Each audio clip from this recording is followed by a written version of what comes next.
ఈ కథ చాలా పాతది, కానీ ఈ కథ ఇప్పటికీ మన జీవితాలకు అవసరమైన కథ.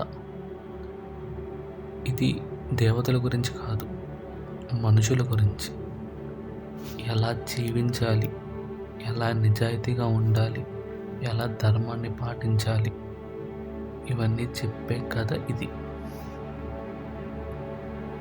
చాలా కాలం క్రితం ఈ భారతదేశంలో ఒక మహాపురుషుడు పుట్టాడు. అతడు దేవుడిగా పుట్టలేదు, మనిషిగా పుట్టాడు. కానీ తన జీవితం ద్వారా దేవుడిలా గుర్తుండిపోయాడు.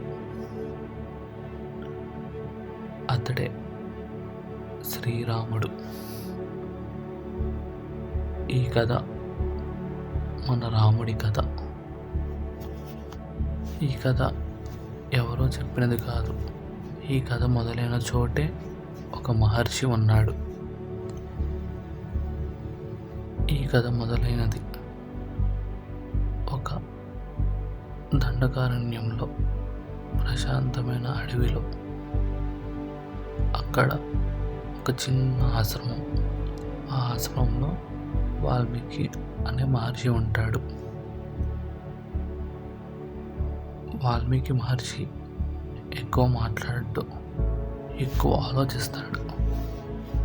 ఒకప్పుడు అతడు కూడా సాధారణమైన మనిషే. కానీ జీవితంలో తప్పులు చేశాడు, బాధలు చూశాడు, పశ్చాత్తాపం కూడా చూశాడు.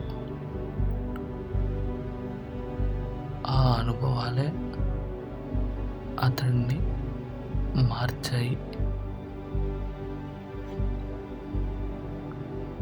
తపస్సు వైపు నడిపించాయి, మహర్షిగా మార్చాయి.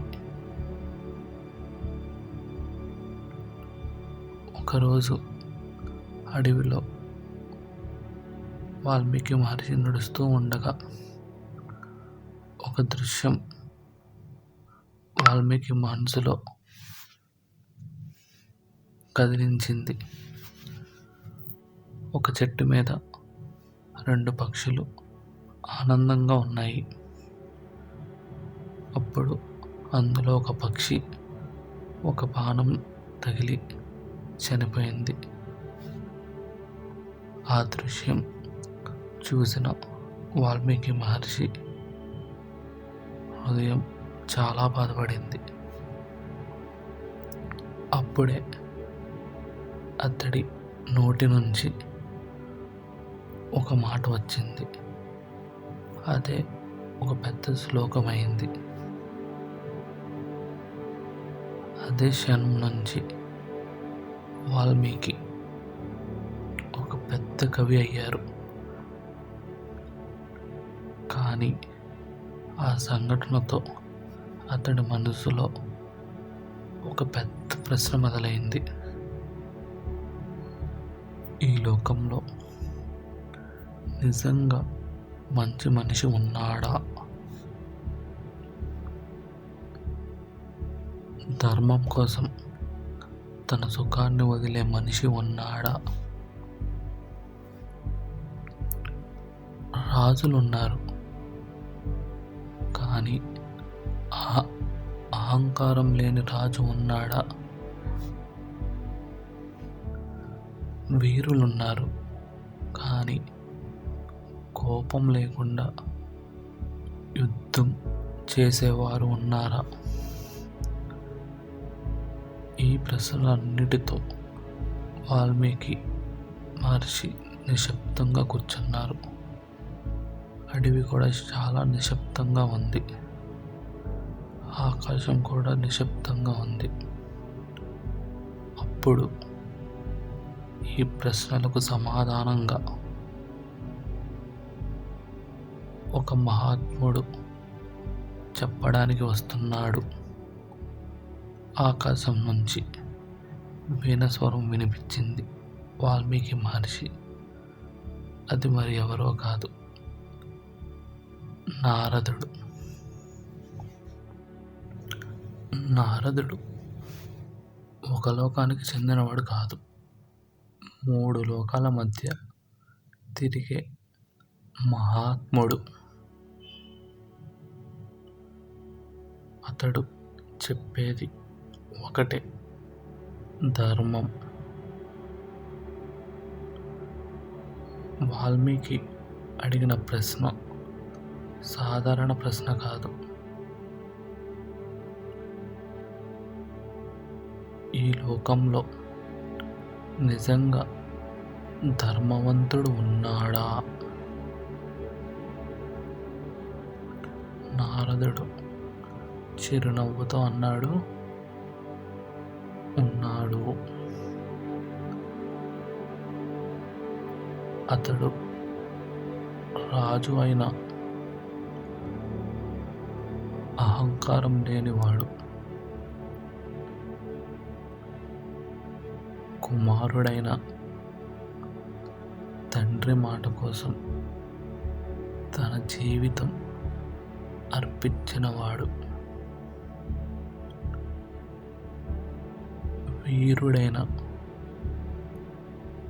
కోపం లేనివాడు.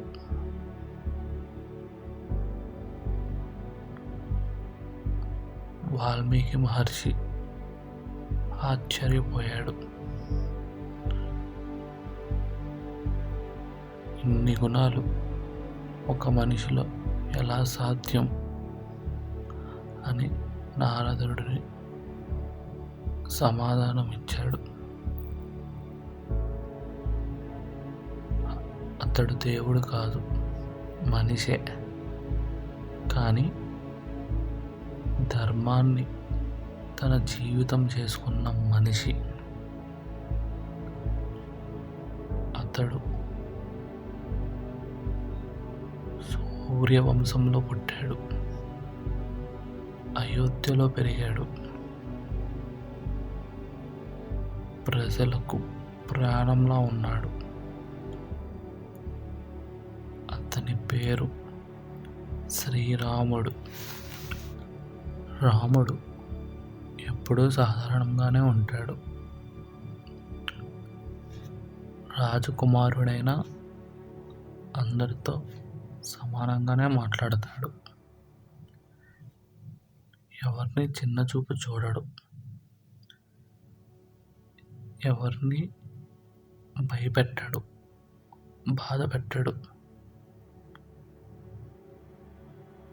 తండ్రి మాట అతనికి ఆజ్ఞ కాదు, అదే తన జీవితంగా భావిస్తాడు.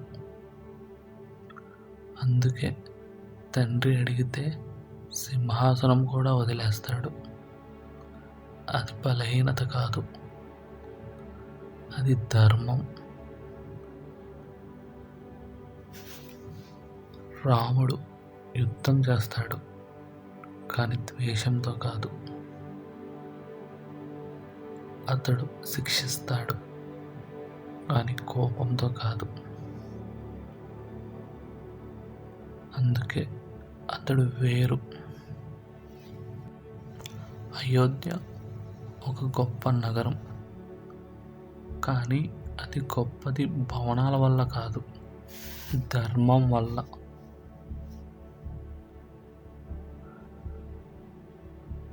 దశరథుడు రాజు, కానీ తండ్రిగా ఎక్కువ ప్రసిద్ధి. రాముడు అతనికి కేవలం కుమారుడు కాదు, అతని ఆశ, అతని నమ్మకం. కానీ ధర్మం ఎప్పుడూ సులభం కాదు. పరీక్షలు వస్తాయి, త్యాగాలు చేయాల్సి వస్తాయి.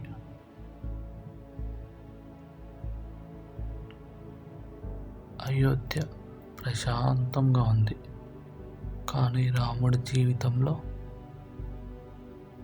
ఆ ప్రశాంతత ఎక్కువ కాలం ఉండదు.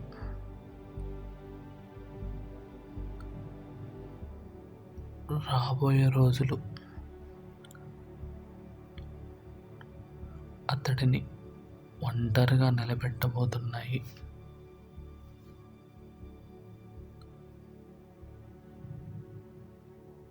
రాముడు ఆ సాయంత్రాన్ని చూస్తూ నిలబడ్డాడు. అతడికి ముందున్న దారి స్పష్టంగా లేదు, కానీ అతడు ఎంచుకున్న దారి మాత్రం స్పష్టంగా ఉంది.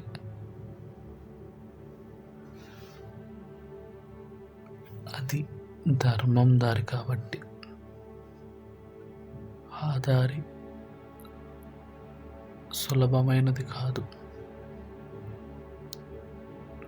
అందులో ఒంటరితనం ఉంటుంది, త్యాగం ఉంటుంది, వేదన కూడా ఉంటుంది. కానీ అదే దారి మనిషిని గొప్పవాడిగా మారుస్తుంది.